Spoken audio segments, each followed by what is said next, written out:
Welcome to the third dimension. When running for office, President Biden promised to make sure America does not check its values at the door to sell arms or buy oil. In the context of the Yemeni conflict, fulfilling this promise has proven to be uneasy. Biden's decision to prioritize Yemen by appointing a special envoy, Linder King, raised hopes that a greater emphasis on diplomacy from the United States might finally move the devastating war in Yemen towards a resolution. Yet, almost 2 years later, little has changed. To further impact the role of the Biden's administration in Yemen's conflict, join me from Los Angeles, Fernando Carvajal. Fernando is a former member of the United Nations panel of experts in Yemen and is an established author on Yemen too. Welcome to the third dimension, Fernando. Congratulations on the show and thank you for having me. Always pleasure to have you on Yemen Today TV, Fernando. Thank you. If I may start straight away asking you, despite previous promises, the Biden's administration response to deal with the Yemeni conflict seems to revert to the same failed playbook as previous administration. How do you comment on this? Correct. Unfortunately, as I've written before and I've commented elsewhere about this particular issue, President Biden was very obscure in his comments about this topic during the campaign leading into the election. And definitely once he won the election coming into office, he was very obscure in his comments. And mainly we have to take it from the point of domestic politics in the US. His comments regarding ending the Yemen conflict was more focused on the US progressive base, the left wing of his own political party, which had already put a lot of pressure on the candidates during the campaign with regards to the US relations with Saudi Arabia. Unfortunately, we have to keep in mind that President Biden served as vice president for President Obama for 8 years. And so this tension between the US and Saudi Arabia goes back to that time, even before the Khashoggi incident. And so hindsight 2020, we can see how President Biden was intentionally obscure because he knew the limits of US influence with Saudi Arabia in the relations. And unfortunately, this has been devastating for the 28, 30 million people in Yemen, where the war is now in its 8th year.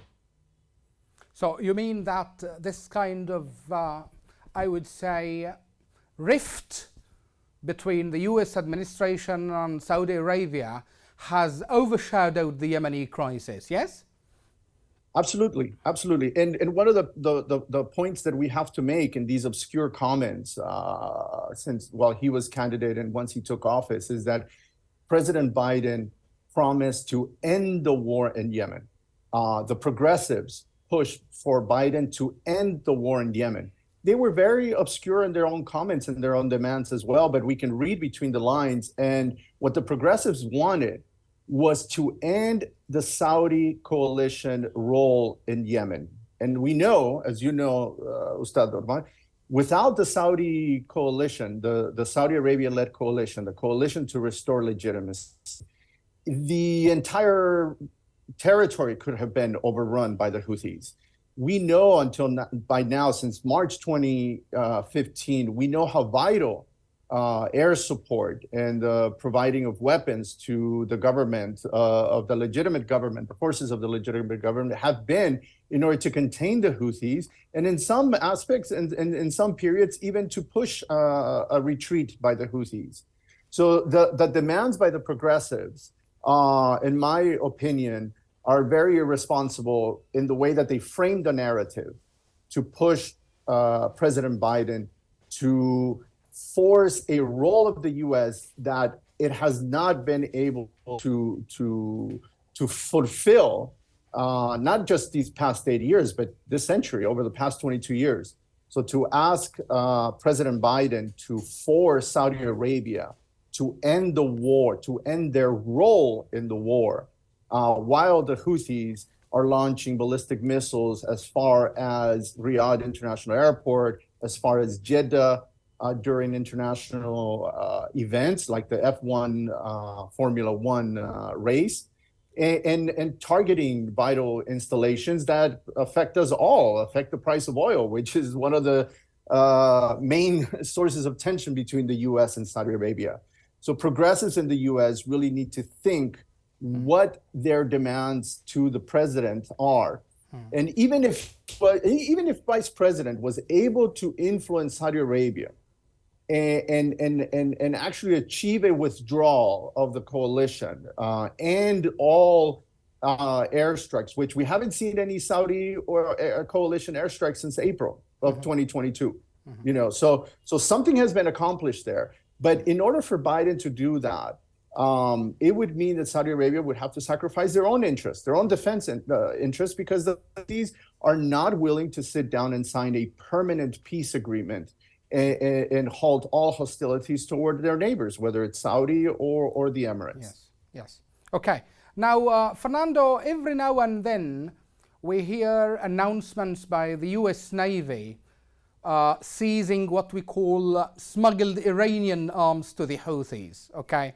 My point is, does that the only role that the US can do, that is just announcement after announcement? I mean, what do you think they can do more in order to curb this kind of linkage between Houthi and Iran? I mean, to be honest, capturing weapons is a good thing. I mean, this means whatever it is that you're doing is actually working, right? Yes. So whether they've caught all the cargo or merely part of the cargo, the fact is that they've seized a large amount of cargo, large amounts of engines for drones. Now, if we put this into context, let's look at the last year with the Houthi war and the use of drones for over the last 12 months. Just say that between January 2022 and the end of March 2022, the Houthis had the drone capability to strike Saudi Arabia. They claimed near daily air drone strikes in Abha, Jizan, Najran, and the missile strikes all the way to Jeddah, right? Yes. From April 1st, once the GCC, I like to call it the GCC ceasefire, not really the UN ceasefire, because yes, we know that the GCC and Saudi Arabia were vital, were in direct talks with the Houthis to settle this ceasefire before the dialogue began in Saudi Arabia. Yes. So between April 1st and today, we've seen, number one, no airstrikes by Saudi Arabia because there were no missiles and no drone strikes across the border. Number two, the Houthis have shifted their use of drones for surveillance primarily. And we've seen this from the National Army and Amalaka and other forces, other rivals of the Houthis capturing, shooting down drones. And they seem to be of a different type of drone, most of them off-the-shelf drone. This is good because it means they're not producing high-quality drones with heavy capabilities for striking. But at the same time, yes, we have seen the strikes in Shebwa and Hadramaut of the oil facilities, yes, by Houthis soon after the truce expired on October 2nd, 2022. This capturing, the seizing of these engines, yeah, it was mainly engines. Yeah. The light weapons that you were referring to in the Arabian Gulf, in the Aden Gulf. This, yeah, is, unfortunately, this is the transnational smuggling of weapons, whether it's from Iran or further east into the Horn of Africa. Mainly, yes, by Yemeni smugglers, whether they're based in the Horn of Africa or they're based somewhere in Yemen. The smuggling crews are Yemeni. This is business as usual for Yemen. But as we said, even in 2017, 2018, when I served in the UN panel, yes, Houthis don't need AK-47s. Yeah. They do need RPGs, they need rocket launchers, they need drone components. Okay. So again, the fact that we've had the seizing of, sorry for taking this long, but I do want to highlight this. The fact that the government captured a shipment of drone components and engines in Sayun last month, and now we see this new cargo in Mahra. These are positive signs. It means things are working. But yet, yes, we do need a little bit more transparency, because just like with drug smuggling, just because you seize 10 tons, you might have missed 50 tons on the other side. So we do need to keep an eye on this, and this is starting to see some movement by the Houthis for sure. Okay. Now, Fernando, if we just move to investigating the current state of affairs in Yemen, how would you describe the back-channel Saudi-Houthi talks?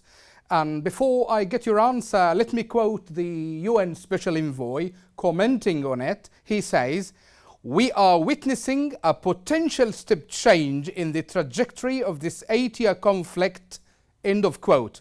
So my question is, does the US administration share the same position as the UN Special Envoy? I believe they cannot share the same view, because these are state interests. And the US is extremely well aware of the continuing threats from Houthis to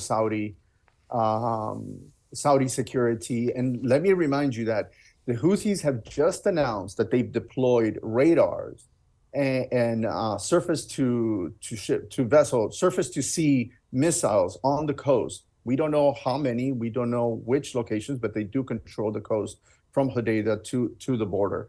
They've done this at the same time, almost simultaneously, as the UN envoy announces this, praise for the great progress. True.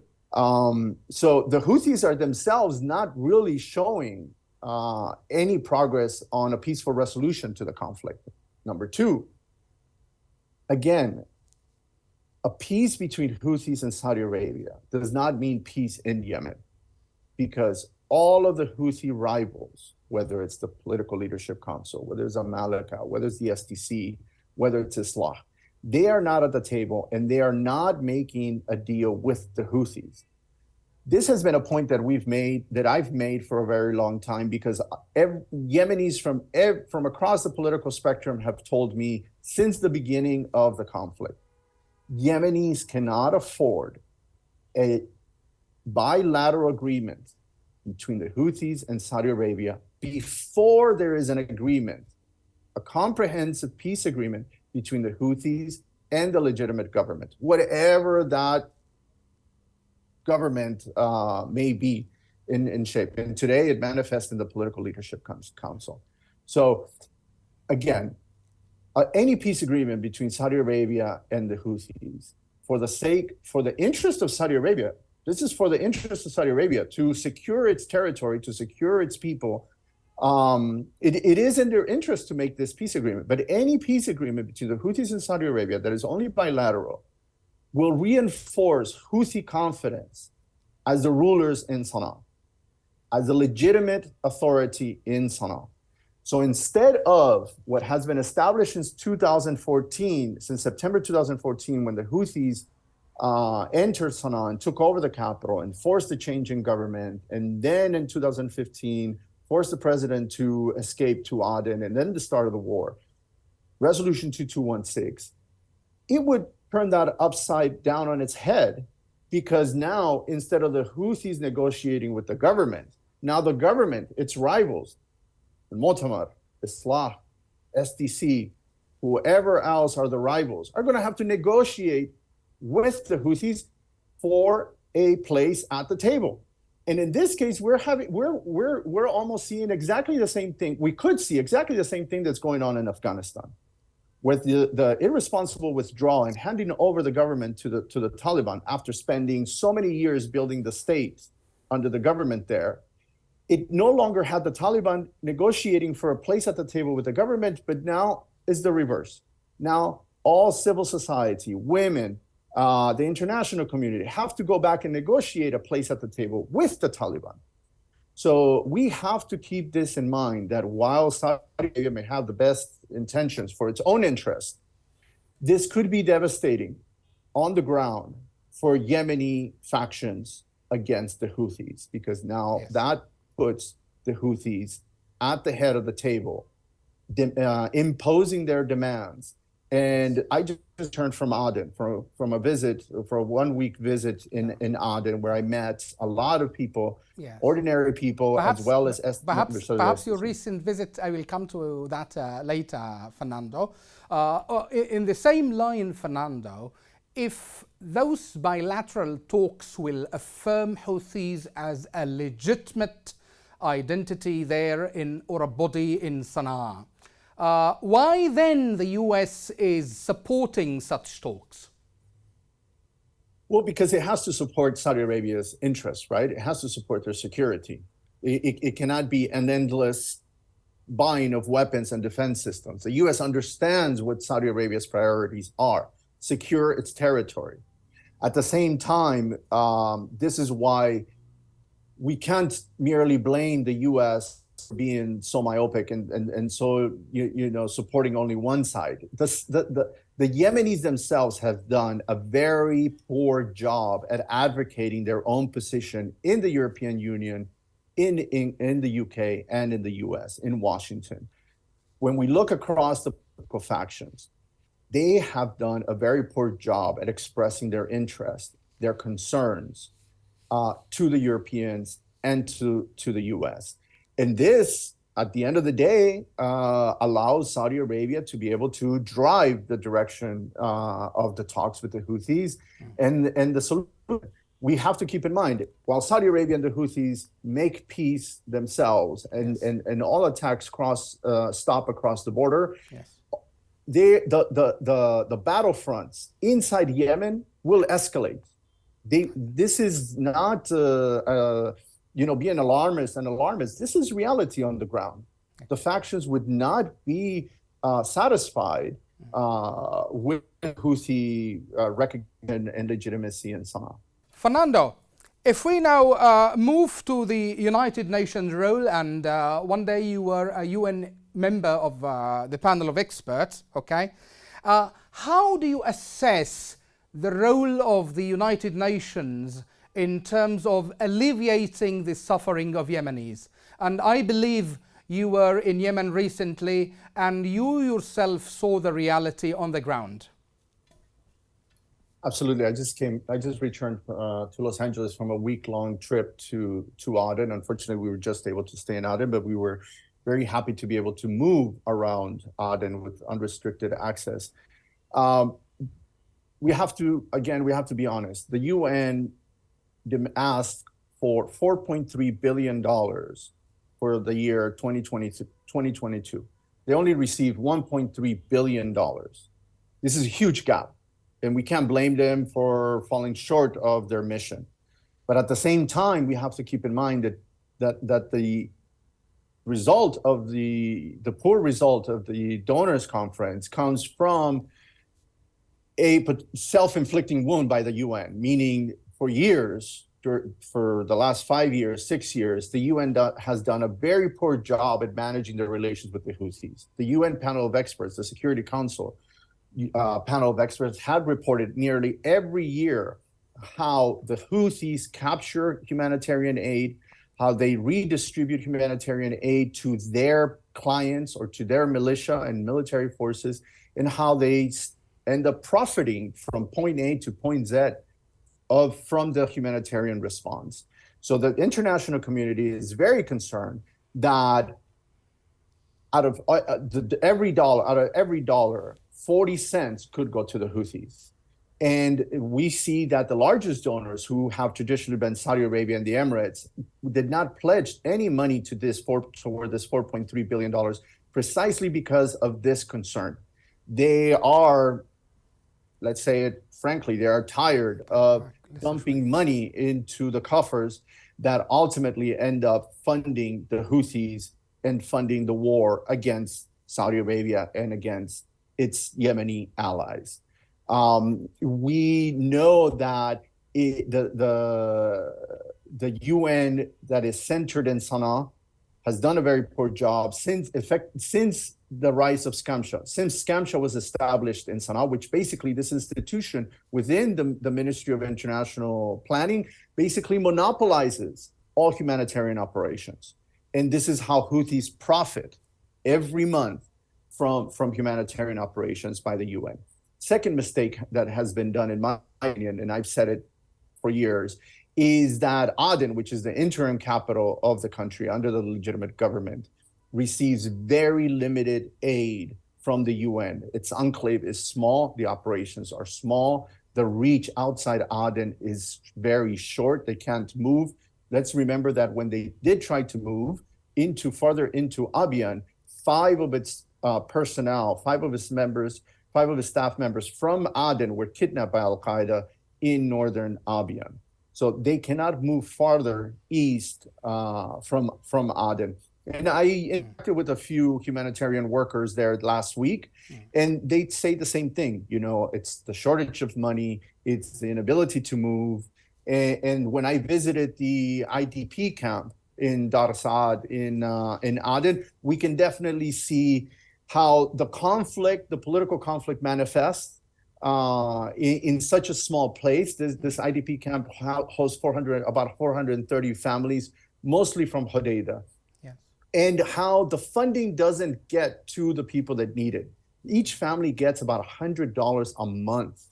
$100 a month, that's what they get. Where international organizations are getting hundreds of millions of dollars. Yes. This IDP camp in Dar Saad is inside an unfinished school, in the property of a finished school, which was meant to help the children in Dar Saad complete their primary and secondary school. Yes. Okay. Now, if we move to the issue of accountability, Fernando, and perhaps I remind you that you were one day member of the UN panel of experts. You know that the only independent international body documenting serious violations or its work was terminated. Now, how would the US administration, in your point of view, can contribute to re-establish a new accountability mechanism? And the White House has suggested or mentioned that a couple of months ago. Right. I mean, there's a lot of bodies. Amnesty and Human Rights Watch and other organizations are doing a great job at highlighting human rights violations, IHL violations. The problem is how to address them, how to counter it. You know, I had a conversation in Aden about this and how the international community and states see sanctions as the primary instrument to change behavior. Yes. But we know that in Yemen, that doesn't work. Yemen, I mean, Houthis don't travel outside Yemen. They don't have bank accounts in Switzerland or London or anywhere. They keep their money inside and they have a great widespread war economy. There is a need to be more creative. There is a need to go out to think outside the box in order to address this.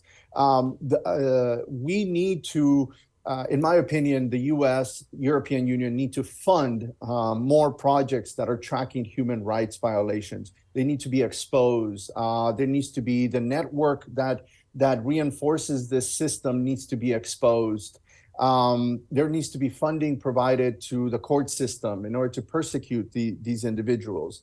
One of the things now we see in Ib, for example, where the Houthis are just really heavy-handed against civilians over the last couple of years, and we see videos and videos of Houthis torturing people, killing civilians, and so this is devastating. The one thing that I will mention with the eminent the human rights panel of eminent experts that expired. Yes.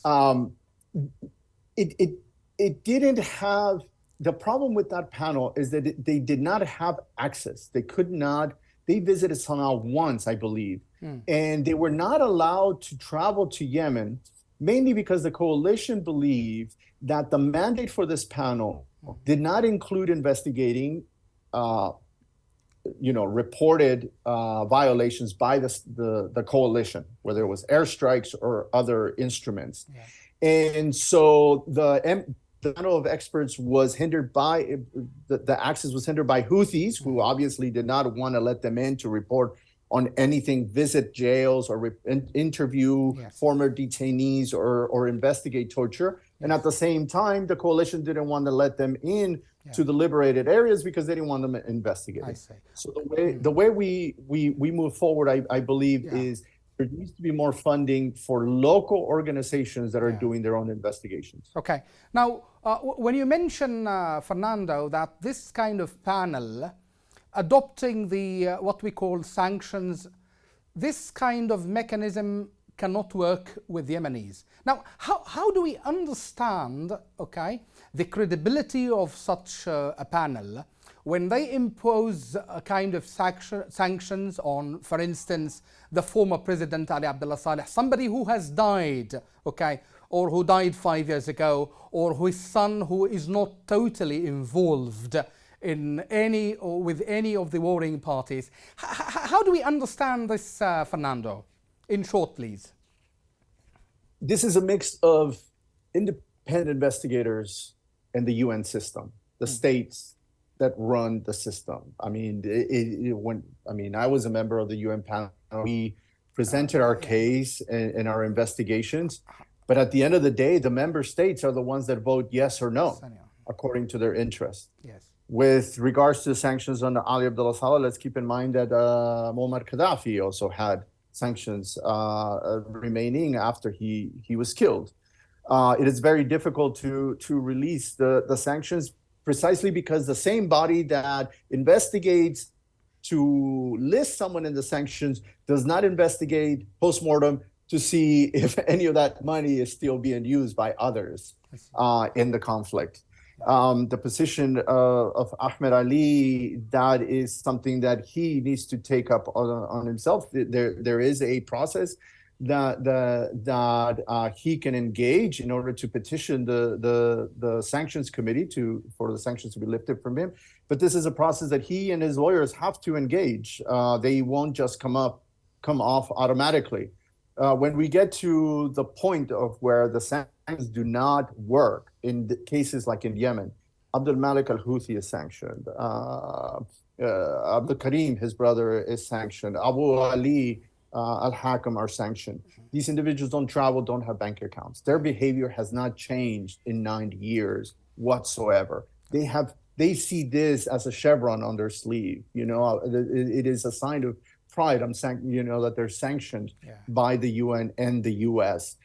The US in particular, I might highlight this. The US has enforced specific targeted sanctions on individuals and businesses in Yemen that have actually changed behavior and had a real impact on the ground. And for this, I'll tell you, the financial institutions that the US has sanctioned that have links to Iran, or the ones that have had links to Al-Qaeda. These have worked. We've seen the impact on the ground. We've seen how they've tried to shift and back to the drone equipment and everything. The shifting of the routes, the shifting of timing, all of this indicates that some of the sanctions by the US, not the UN, some of the sanctions by the US have worked. Okay. Finally, Fernando, how do you see the prospects of peace in Yemen? In less than a minute. Sorry. Again, the million-dollar question, in which peace do you want? The peace inside Yemen, I gather from people in Aden, that is a long way away. Southerners will not be satisfied with a Houthi-Saudi peace deal. Southerners want a seat at the table. And at the same time, other factions, they also want a say in the comprehensive peace deal. And for me, there's a lot of more work to be done, and people need to be a little bit more creative. The leverage, the momentum is with the Houthis, and 28 million, 30 million Yemenis will continue to suffer as long as that is the case. Okay, that brings us to the end of this interview, Fernando. Thank you so much for your time and your insights, and perhaps we can see you next time on Yemen Today TV. Always pleasure having you, Fernando. Thank you very much, Ustad. Thank you. That's all for this time. Thank you for watching. See you next week with a new edition of The Third Dimension.